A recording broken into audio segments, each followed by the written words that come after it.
Saturday will mark the 20th anniversary of the September 11th attacks. On that day, nearly 3,000 people lost their lives in New York City, near Washington, D.C., and outside of Shanksville, Pennsylvania, after 19 men hijacked 4 U.S. commercial airplanes bound for West Coast destinations.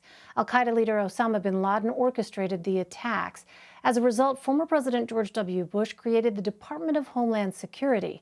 The department merged 22 governmental agencies into one, including the Customs Service, the Immigration and Naturalization Service, the U.S. Coast Guard, and the Federal Emergency Management Agency. The attacks have also changed how the U.S. military responds to terror threats. For more, I want to bring in Tess Bridgman. She is co-editor-in-chief of Just Security. Tess, thanks very much for joining us. In the years since 9/11, there's been a lot of debate over the legality of America's military action and in what cases congressional approval is needed. As someone with as much military and legal experience as you have, how did Afghanistan change the politics of U.S. military intervention? It's a great question, and thanks for having me on today. I think when we talk about the need for congressional approval of military action after 9/11, we're primarily looking at the 2001 Authorization for Use of Military Force, or AUMF, and it was passed in the days immediately after 9/11, and it was a response to a request by the W. Bush administration to provide authorization to engage in a war against those who had attacked us on 9/11. But as we've seen in the 20 years since that authorization was passed, that authorization has been used not just to fight al-Qaeda and the Taliban in Afghanistan, which are the two groups that were described in the authorization itself, but it's been used across the globe to fight terrorist organizations that didn't even exist on 9/11, like ISIS, and in places far from Afghanistan, like Somalia, Libya, to name just a few.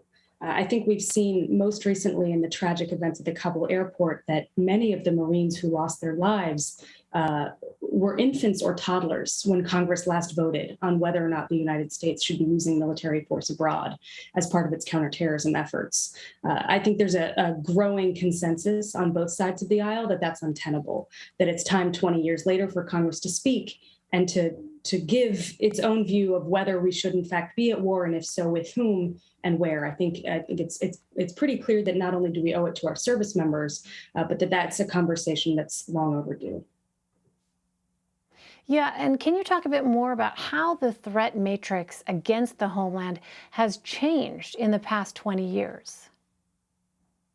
Sure. Well, in the immediate aftermath of 9/11, we were, of course, focused on al-Qaeda and the Taliban who harbored them within Afghanistan at the time.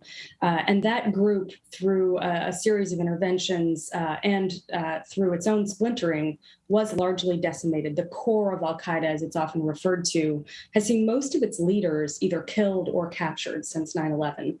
But we now have a plethora of other jihadist groups in some of the places I just named, like Somalia, Yemen, other places as well. Newer groups like ISIS that was formed after it split off from al-Qaeda in Iraq.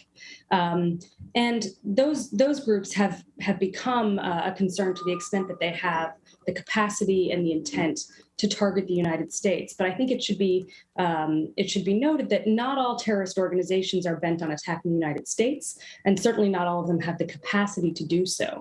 But the one other thing that I think is really important to keep in mind in these conversations, particularly as we look back at the last 20 years and remember 9/11, is there were through lines that were missed in terms of the attacks on the World Trade Center in 1993 up to the attacks in 2001. In our intelligence and law enforcement communities. And we're seeing now that there are trends in terms of white nationalist terrorism, domestic extremism, that were also being missed by our law enforcement and intelligence communities because of their focus, their intense focus on international terrorism. So when we talk about the threat matrix now, I think we need to both think about whether these groups abroad still have the capacity and the intent to attack the United States at home. But we also need to keep our focus on what's going on here within our own borders and take a look at whether that's in fact a bigger threat and the one that we should be focused on. And can you talk finally, Tess, about how it is that the national security apparatus is approaching this sense of balancing, on the one hand, the need to counter threats of terrorism but at the same time, preserving the civil liberties of people, particularly when you look at communities of color. There's been a lot of examination of how post 9/11 surveillance affected certain populations.